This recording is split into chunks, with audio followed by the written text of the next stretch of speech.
tencionamos falar principalmente sobre a família nuclear, depois um pouquinho sobre a família alargada, as influências da família sobre a nossa vida, o grupo de amigos, as tradições familiares, deveres e alguns privilégios, principalmente dos pais, em relação às crianças e também deveres. Okay. Então, avançamos para a leitura do Salmo 128, que é um salmo particularmente belo relacionado com a família. E vamos ler os primeiros 4 versículos que dizem assim: Bem-aventurado aquele que teme ao Senhor e anda nos seus caminhos. Do trabalho de tuas mãos comerás, feliz serás e tudo te irá bem. Tua esposa no interior da tua casa será como a videira frutífera, teus filhos como rebentos da oliveira à roda da tua mesa. Eis como será abençoado o homem que teme ao Senhor. Então, este salmo é uma forma de nos dizer que quando andamos com o Senhor, quando andamos nos caminhos do Senhor, a probabilidade de termos um lar estável e uma família estável é muito maior do que quando nos afastamos de Deus e quando não queremos Deus na nossa vida. Sabemos que há acidentes de percurso que acontecem a muitas famílias, sabemos disso, mas a regra deve ser caminhar com Deus e ser abençoado pelo Senhor. No slide seguinte, nós vamos começar então a falar um bocadinho acerca de filhos na família, filhos, netos. Aqueles que são pais lembram-se da alegria que foi a chegada do primeiro filho. E aqueles que são avós lembram-se da alegria que foi a chegada do primeiro neto. Nós pensávamos que gostávamos muito dos filhos até que chegou o neto, não é? E quantos avós é que eu tenho aqui? Alguém pode levantar a mão? Avós? Temos muitos avós aqui. Então, quando chega o primeiro neto, nós descobrimos, então é isto que é ser avô, é isto que é ser avó.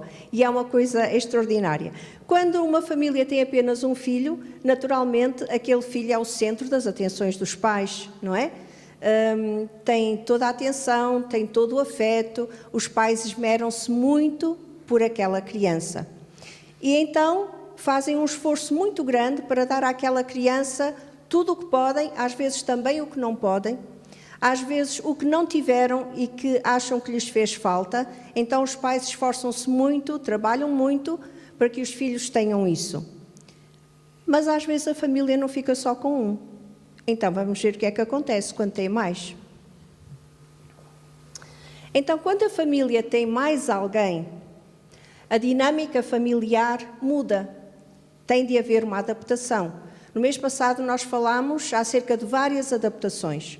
Quando chega outra pessoa pequenina à família, que vai absorver o tempo dos pais, que vai absorver a atenção enquanto é completamente dependente dos adultos que cuidam da criança, não é?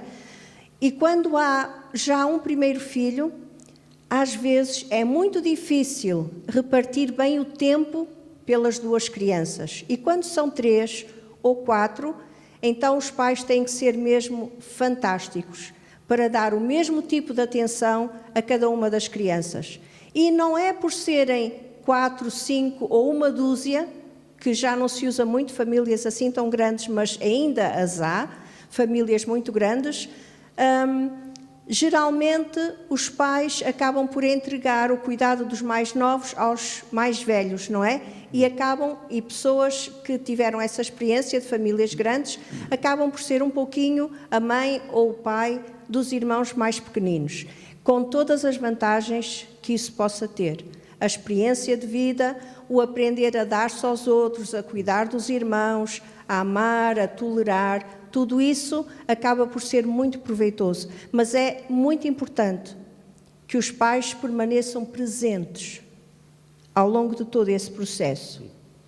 E os pais têm que estar apercebidos quanto ao perigo de haver uma preferência sobre um filho em detrimento do outro, ou dos outros. E quem está a ser colocado a um nível mais baixo, em atenção, em afeto, em disponibilidade de tempo, apercebe-se disso. Há um exemplo na Bíblia, que para mim provavelmente é o exemplo mais evidente das consequências de uma atitude assim. Ele chamava-se Isaac, ela chamava-se Rebeca.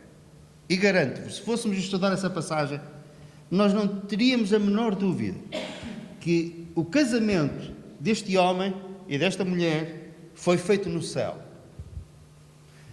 É uma experiência linda, maravilhosa, em que cada pormenor foi cuidado e direcionado por Deus. Aquele casamento tinha tudo para dar certo. O noivo, depois marido, quando casou tinha 40 anos, já era um homem maduro. Entretanto, vão passando os anos e a esposa, a Rebeca, não tinha filhos. E eles oraram durante 20 anos para que o Senhor lhe desse um filho. E ao fim de 20 anos eles tiveram 2 filhos. Um chamava-se Esaú, o mais velho, e o outro chamava-se Jacó. O pai inclinava-se para Esaú. Esaú era caçador, era um homem do campo, se calhar com um bom porte atlético. Depois Jacó era mais caseiro, passava mais tempo em casa. Ele queria estar mais em paz e em sossego. Se calhar quando as outras crianças iam jogar à bola, naquele tempo não era a bola, mas era outra coisa qualquer, ele preferia ficar a ver ou então ficava em casa. Com a mãe. Com a mãezinha. Era aquilo que nós podemos, depois de ler a história desta família, Jacó era o menino da mamã. A mamã gostava muito dele. E o pai gostava muito do outro. E isso causou uma divisão tal, e vamos abreviar a história. Problemas entre marido e esposa. Um dos irmãos ameaçou o outro de morte. Disse, quando o meu pai morrer, eu já sei o que é de fazer. E a mãe ouviu e teve medo. Então despachou o filho para a casa de um tio, a 600 quilómetros de casa. Entretanto o pai morre e Jacó nunca mais viu o pai. A mãe nunca mais viu a mãe. Nunca mais viu a mãe, nunca mais viu a mãe. Depois, passados cerca de 20 anos, ele volta para casa e tinha que se encontrar com um irmão de quem ele fugiu. Humilhou-se perante o irmão, disse que ia ter uma certa terra a Seir. O irmão disse, mas é que nós vamos juntos. Ele, não, porque eu tenho crianças pequenas, eu tenho gado pequeno, é melhor tu ires indo, que depois eu vou lá ter. Entretanto, o irmão vai para essa terra e ele faz um desvio e vai para outra terra.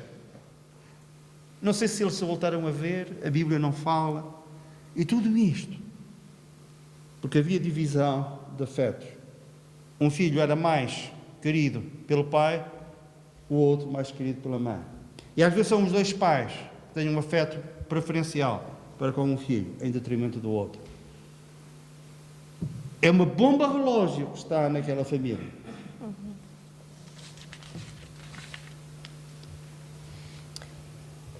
Passamos para o slide seguinte, por favor. Então, devemos dar uma atenção muito especial aos filhos do meio, aos filhos que ficam, sejam quantos forem, entre o primeiro e o último, porque o primeiro é considerado o responsável pelos irmãos, é o filho que deve dar o exemplo. Vamos ver o slide a seguir, por favor. O pequenino, o que for o filho pequenino, é o filho que pode fazer mais traquinices, porque geralmente a educação do primeiro filho é muito mais restrita, é muito mais a sério. Há coisas que nós não deixamos que o primeiro filho faça, e depois o segundo ou o terceiro, ou se houver mais, já facilitamos, já deixamos. Tínhamos um casal amigo, já estão ambos com o Senhor, pais de 3 filhos. Então, a mãe contava, com o primeiro filho, pesavam-no religiosamente todas as semanas. Tinham todos os cuidados. Vigiavam aquele menino de uma forma incrível. Depois nasceu uma menina e já iam só à consulta da pediatra e pronto, só pesavam assim de longe a longe quando iam à consulta. Nasceu o terceiro menino E então olhavam para ele e diziam: não é preciso pesar, ele está bem. Ok? E felizmente todos agora são adultos e são bem-sucedidos na vida, mas isso aconteceu muito. Acontece muito com muitas famílias. Os pais ganham experiência e depois acham que só de olhar que já está bem. Então os filhos do meio muitas vezes ficam pendurados. E enquanto o pequenino fica sempre como o bebé da família, e todos sabem, mesmo aqueles, há aqui pelo menos famílias de 3, 4 irmãos, o pequenino, para os irmãos mais velhos também é muito querido, não é? É o pequenino, é o filho a quem se permite fazer as traquinices todas e não se diz muita coisa, porque coitadinho, é pequenino, é tão querido. E o mais velho, olha que tu és o exemplo, olha que o teu irmão está a olhar para ti, a tua irmã está a olhar para ti. E o mais velho é mais castigado nesse sentido, digo nesse sentido. Então, os pais precisam de ter muita atenção aos filhos do meio, porque às vezes os filhos do meio estão a sofrer alguma espécie de solidão, porque não são exatamente o irmão que tem que ser responsável, não são o irmão que tem muita graça, são ali uma coisa no meio. E às vezes fazem coisas para chamar a atenção dos pais. Isto são coisas que podem acontecer, que vemos a acontecer com muitas famílias. Não estou a dizer que é regra. E graças a Deus que em muitas famílias há um equilíbrio perfeito entre todos os filhos, todos os irmãos. Isto não acontece. Mas devo dizer que não é sempre assim. Okay. Nós sabemos que a nossa sociedade vive uma crise de liderança. Mesmo até a nível político, eu ouço, por vezes, alguns comentadores políticos a dizerem que a nossa Europa tem um problema sério. Não tem líderes, como já teve. Grandes homens que conseguiram fazer grandes coisas, não somente pelos seus países, mas pela Europa. Crise de liderança. E quando essa crise existe, a nível de uma empresa, a nível de uma nação, a nível de uma família, isso também tem consequências. O que é que isso significa? Significa que quem manda não se impõe, ou manda mal, ou pura e simplesmente demite-se da sua liderança. E cada vez nós constatamos que a liderança familiar, em muitas situações, está a falhar. Os pais não mandam. Eu, às vezes, na minha consulta, coisas breves, mas eu percebo nitidamente. Às vezes é uma criança com 3 e 4 anos e parece que é ela que manda na mãe. Depois, mais tarde, as consequências surgem. Rebelião face às autoridades, no local de trabalho, na sociedade. A liderança tem que ser mantida em casa. Há uma situação que eu vivi já há 7 ou 8 anos e eu nunca mais esqueci. Um casal, ainda jovem, com um filho que naquela altura deveria de ter 9, 10 anos. E um dia eles procuraram. Estavam muito preocupados. E a causa dessa preocupação é que a esposa tinha engravidado. Já tinha um filho e agora estava grávida. E eu a rir-me, a sorrir-me, dei-lhes parabéns quando eles vieram ter comigo e me deram essa informação.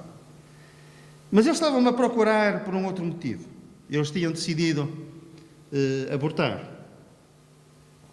E depois de uma conversa que nós tivemos, em que eu falei qual era a minha posição em relação a isso e pelo menos fiz uma tentativa para eles refletirem, para não se precipitarem, para esperarem mais algum tempo, para verem. Eles apresentaram-me a razão mais forte pela qual tinham tomado essa decisão. Sabem porque é que eles tinham decidido assim? Porque o filho, com 9 anos ou 10, disse que não queria ter outro irmão, que a mãe tinha que abortar. O filho é que mandou em casa. Quando eles me disseram aquilo, eu fiquei frio, zangado, e disse: mas então é o vosso filho que manda em vossa casa e num assunto destes? É que mandou mesmo. Mandou mesmo. A família é liderada pelos pais, não pelos filhos. Isso não quer dizer que nós não possamos dar ouvidos a uma ou outra opinião dos filhos, claro. Eu costumo, antes, quando os meus filhos eram mais pequenos, agora estão mais independentes, já se vê, antes de marcar férias, eu perguntava sempre para onde é que eles queriam ir, e se eu pudesse, pronto, atendia aos gostos deles, dentro das possibilidades, mas, portanto, consultava-os, e os pais têm que consultar os filhos para alguns assuntos, mas em assuntos sérios, é a decisão dos pais. Os pais é que têm que se impor e dizer: aqui é assim, um dia que te formes família, que tu sejas adulto, a situação é outra, mas enquanto estás dependente de mim, a liderança é nossa, é dos pais.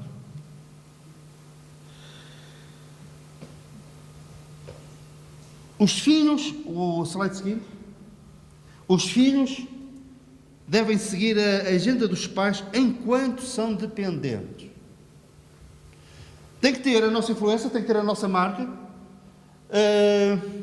Nós temos mais experiência de vida do que eles para os conduzir.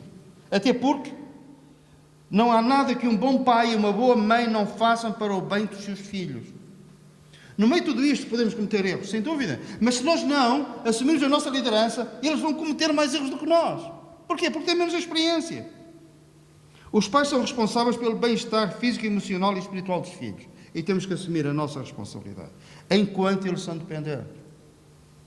Depois, como disse, chegam à idade adulta, fazem as suas escolhas, que nos podem entristecer, que podem inclusivamente contrariar aquilo que nós tentamos passar para eles. E é com muita dor e muita mágoa que nós presenciamos isso, caso aconteça isso. Mas aí, pelo menos há a consolação de que fizemos a nossa parte. Depois fizeram as suas escolhas. Posso? Podes. Podes avançar, Ana. Então,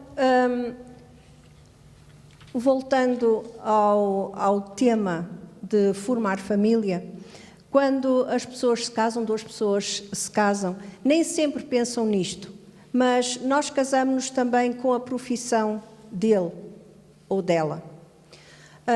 Lembro-me de um divórcio que eu soube que aconteceu há pouco tempo, porque o marido, ao fim de não sei quantos anos de casado e duas crianças pequenas, disse que não estava preparado para o trabalho que a esposa tinha. Qual era o trabalho da esposa? Quando se casou com ele, ela já era enfermeira. Obrigada a fazer turnos. E, portanto, pelo menos uma vez ou duas por semana, o pai ficava sozinho com os dois meninos. E ele não aguentou. Aguentou até o menino mais novo ter uns 4 anos. E depois disse que não aguentava mais essa vida. Mas ele casou-se com uma enfermeira. Ela já era enfermeira, já fazia turnos, já era assim. Eu casei-me com um médico e eu sei o que isso significa. Sei a solidão que há quando se fica sozinho com as crianças 24 horas, porque o pai está no hospital a tratar de pessoas. E nos nossos primeiros anos, durante muitos anos mesmo, isto acontecia 1 ou 2 vezes por semana, e mesmo as crianças viam o pai às vezes quase só de relance. Depois, ao fim de semana, mesmo quando ele tinha domingos de pregar em 4 sítios diferentes, íamos todos atrás dele, porque as crianças não podiam passar também o domingo sem o pai.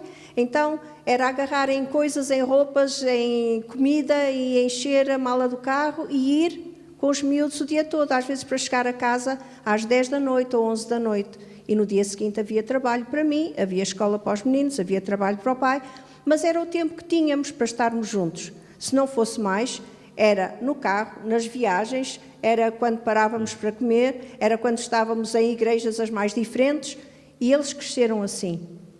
E habituaram-se assim. Mas eu sabia com quem me tinha casado. E às vezes as pessoas esquecem-se disso. Ou alguém se casou com um homem que trabalha em trabalho bastante duro. E depois acha que o toque do marido é muito duro. Tenha paciência, ele já tinha aquela profissão antes, devia ter pensado nisso antes.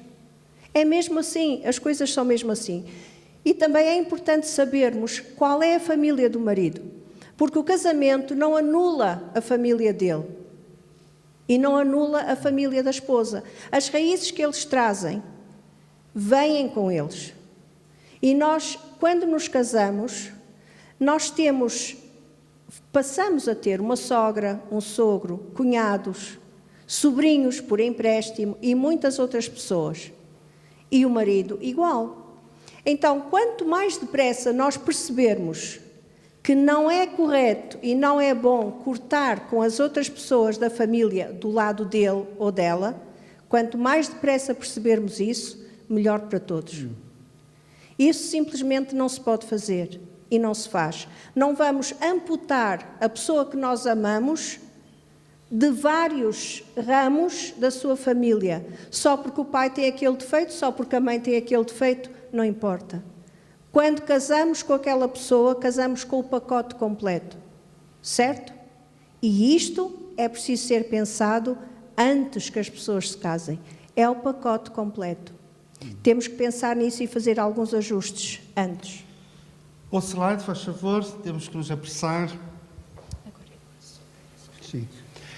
Quaisquer que sejam as influências e as ajudas, a família nuclear deve permanecer como uma célula coesa. O que é família nuclear? Nós avançamos família alargada. Certo. Família alargada, falamos de influências e ajudas e agora vamos desenvolver melhor aqui então. O outro, próximo? Isso. Ok. Obrigada. A família nuclear, qual é? É marido, esposa e filhos. É a família nuclear. Que deve criar as suas próprias tradições, os seus hábitos, memórias, aquelas características que a tornam singular e especial. Termos as nossas próprias características como família nuclear. O grupo de amigos não deve sobrepor-se à união familiar. Quantos não há que, antes de chegarem a casa, param aqui, param acolá, para estarem com A, B e C, parece que não têm pressa para ir para casa. Às vezes a seguir, portanto, jantam e a seguir saem, passam mais tempo com os amigos. Portanto, os amigos são importantes nos nossos relacionamentos, Claro. na nossa vivência do dia a dia, mas de modo algum se devem sobrepor à nossa família nuclear. Uhum. Há pessoas que, se calhar, nos tempos livres, depois do trabalho, passam mais tempo fora de casa do que em casa. Passam mais tempo ou no café, ou nisto, ou naquilo, ou numa atividade com os amigos. Não. Tem que haver tempo de qualidade para a família nuclear. E vamos avançar. Qualquer um de nós pode ter muitos amigos, mas todos temos apenas um pai e uma mãe. Os irmãos são igualmente únicos e os filhos são a herança do Senhor. E um dia o Senhor vai nos pedir contas pela sua herança que nos encarregou, que nos entregou. Entre as tradições que podemos criar na família, há a questão de deixar as crianças brincar juntas, à vontade, os primos, conhecerem-se bem, brincarem juntos, darem-se bem, fazer férias juntos quando é possível, presentear quando é um momento especial da família, quando, por exemplo, uma criança chega à casa com uma nota excelente numa disciplina que é muito difícil para ele ou para ela. É importante haver algum reconhecimento, alguma palavra. Ou imagina que a criança tem muitas dificuldades, vamos dizer, em matemática, que é muito comum, mas um dia chega à casa e conseguiu 80%. E está super feliz com isso. O pai ou a mãe podem ter a reação de dizer só. Ou então dizer, fantástico filho, estás a ver, vale a pena esforçar-te. Conseguiste, ótimo, muito bem, não é? Agora, se cada vez que a criança chega com menos do que 100%, se o pai ou a mãe têm uma atitude de não chega, é pouco, isso não vai ajudar em nada. Também queria apenas fazer um parênteses. Não é raro nas famílias haver um filho que seja mais voltado para os estudos, outro mais voltado para o desporto, outro mais voltado para qualquer outra atividade. Todos têm o seu lugar, todos são especiais, todos são únicos, todos têm as suas características especiais, e não é porque um é excelente no desporto que deve ser sobrevalorizado, porque eu, Cristiano Ronaldo, só conheço um, não é? Ou não é porque alguém que tem sempre notas máximas deve ser sobrevalorizado em relação aos irmãos. Vamos ver, quando ganhar o Prémio Nobel, depois se dará os parabéns. Mas não vejo assim tanta gente a ganhar o Prémio Nobel. Mas nem todos os filhos têm que ser excelentes desportistas, ou excelentes em informática, ou excelentes em conhecimentos na escola, no rendimento académico. Todos são diferentes. E pessoas diferentes aprendem de formas diferentes. Há pessoas que aprendem muito bem fazendo com as mãos, outros aprendem ouvindo, outros aprendem lendo em voz alta, lendo em voz baixa, refletindo, lendo. Muitas vezes, todas as pessoas têm o seu tipo de inteligência. E segundo os psicólogos, há vários tipos de inteligência. E as pessoas aprendem de formas diferentes. Às vezes, simplesmente não têm oportunidade. E vamos passar para o slide seguinte, em outras atividades, é isso mesmo. Uma delas... Ok, aqui já demos exemplo suficiente, podes avançar, Ana. Ir à igreja e cultuar a Deus juntos, como família. É uma das coisas mais importantes que podemos fazer com a nossa família. Não há nada que chegue a isso. A estarmos na casa de Deus com os nossos filhos, ou com os nossos pais, ou outras pessoas da nossa família. É excepcional isso. Sim, esta fotografia, entre outras coisas, acho que é uma fotografia bonita, não é? Aconchegante. Até... Como é que é dizer? Parece que é um romance, uma coisa aprazível. Mas, sem dúvida que... Este deve ser uma preocupação dos pais, nós temos falado acerca disto. Está bem. Independentemente de tudo, o que é importante é que os nossos filhos um dia estejam no céu connosco. Amém. Os nossos filhos podem ganhar o mundo inteiro, mas se eles perderem a sua alma, o que têm, para quem será? Gosto muito daquela frase, daquele hino que às vezes cantamos, que o Senhor não quis o céu sem nós. Sim. E por isso deu Jesus. Sim. E nós, enquanto pais ou filhos, também não queremos o céu, não queremos, entre aspas, não queremos o céu sem as pessoas que nós mais amamos estarem lá connosco. Daí o esforço que temos e que fazemos em explicar como as pessoas podem chegar a reconciliar-se com o Senhor Jesus. Porque nós queremos ir para o céu, claro que nós queremos. Mas queremos chegar lá e ver o pai, a mãe, o primo, a prima, o filho, o neto, o bisneto, e chegar lá alguém um dia e o Senhor dizer, olha, este também veio de ti, é o teu tetraneto. Fantástico. É isso que nós queremos. Avançamos este aqui. Mas antes disso, o termo que eu queria usar e tive dificuldade é uma fotografia romântica. Não é? É uma fotografia romântica. Agora, reparem que estes filhos são duas crianças. Isso não é garantia que quando eles chegarem à idade adulta continuem nos caminhos do Senhor, mas pelo menos devemos ter a preocupação de fazer a nossa parte para que eles cresçam na graça e no conhecimento do nosso Deus. Aqui, portanto, deixai-me só dizer isto. Vós estáis aqui, outros estão noutras igrejas semelhantes à nossa, com a mesma doutrina. Face à confusão religiosa que há no mundo, à nossa volta, conforme aquele exemplo que a Clarice citou há pouco, que aconteceu em Braga, nós somos altamente privilegiados. O conhecimento que nós temos, não é que nós sejamos especiais, merecedores, mas somos abençoados pelo facto de conhecermos este Evangelho, conhecermos a Palavra de Deus. E devemos passar esta palavra aos nossos filhos, àqueles que nos são próximos. Mas temos que avançar. Clarice, agora estou. Eu acho que nós vamos avançar também esta parte. Sim. E também. E aqui, dois exemplos bíblicos de pais homens, que não repreenderam, não corrigiram os seus filhos a tempo e horas e as consequências disso. O primeiro é o sacerdote Eli e depois o rei David. Eli era o líder religioso da nação de Israel.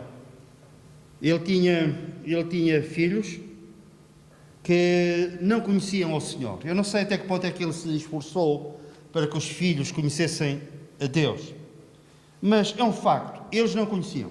E o pai deu-lhes responsabilidade de liderança também, para liderarem religiosamente a nação de Israel. E aqueles filhos eram uma desgraça. Era uma desgraça. Era, pois, muito grande o pecado destes moços perante o Senhor. Mas estive a ler a passagem e, entre outras coisas, eles roubavam, eles impunham-se, ameaçavam o povo e levavam mulheres para o local de culto e adulteravam com elas. E isso constava-se. E o pai, o líder religioso, sabia daquilo. Um dia ele já não podia fugir mais, porque as críticas eram tantas, e ele apercebia-se, ele sabia, ele via. Então ele fala com os filhos e diz isto: filhos meus, não é boa a fama que eu ouço acerca de vós, e estáis fazendo transgredir o povo do Senhor. E agora reparem, entretanto não ouviram a voz de seu pai, continuaram a fazer o mesmo, e continuaram a ter a mesma responsabilidade na obra de Deus. Para mim, o facto de eles terem continuado lá, o pai não os teve isto, acabou, não. Continuais a ser meus filhos, mas é do outro lado. Não é deste, é do outro. Para mim, isto é de uma gravidade imensa. Não tinha coragem para liderar a repreensão dos filhos. Um outro exemplo, vamos tentar ser rápidos. O rei David, ele tinha muitos filhos. E ele tinha prometido que quem o iria substituir no trono era o filho de Salomão, filho de Batseba. Entretanto, ele está velho, gravemente doente também, estava na última etapa da sua vida. E um filho antecipa-se. E de uma forma, ele de rebelião, ele autodenomina-se rei de Israel. E é uma razão para ele se ter rebelado. Nós lemos na palavra de Deus: jamais seu pai o contrariou. O problema dele é que o seu pai nunca o tinha contrariado. Nunca lhe disse: porque é que tu procedes assim? Além disso, agora repara, ele era de aparência muito formosa e nascera depois de Absalão. Absalão também tinha um bom porte físico, mas este, se calhar, era o filho querido de seu pai. E quando a Bíblia diz que ele tinha uma aparência muito formosa, tinha mesmo. Não era só formoso, era muito formoso. E o seu pai dizia: é a luz dos meus olhos. E ele fazia mal, ele fazia coisas erradas. E o seu pai nunca o tinha repreendido. Nunca assumiu a liderança. Tu estás a fazer mal. Avançamos? Avançamos.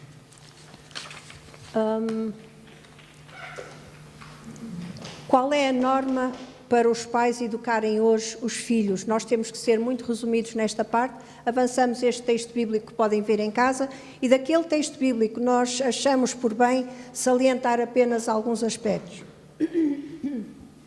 nomeadamente estes. Espera-se que o servo de Deus, um servo consagrado ao Senhor, e neste caso um pai, seja irrepreensível, esposo de uma só mulher, temperante, sóbrio, modesto, hospitaleiro, apto para ensinar, não dado ao vinho, não violento, porém cordato. E aqui quero chamar a atenção para o seguinte: ainda se fala muito acerca de usar a vara para disciplinar os filhos, porque a Bíblia diz para usar a vara para disciplinar os filhos. Não há nada que chegue, quando é necessário dar uma repreensão a uma criança, não há nada que chegue a usar a própria mão, porque a mão que vai magoar a criança também dói ao pai ou à mãe. E se puder explicar as coisas à criança sem lhe tocar, melhor ainda. Só que frequentemente os pais ficam nervosos e dão uma palmada e a criança vai pelo ar para qualquer outro sítio, porque explicar dá muito mais trabalho. É preciso muito mais paciência. Então os pais tenham paciência e sejam aptos para ensinar também nas suas casas, quando os filhos fazem asneiras, mesmo que eles façam aqueles olhos lindos de Bambi desconsolado, não importa. Se eles têm que ser corrigidos, é na hora que se faz a correção.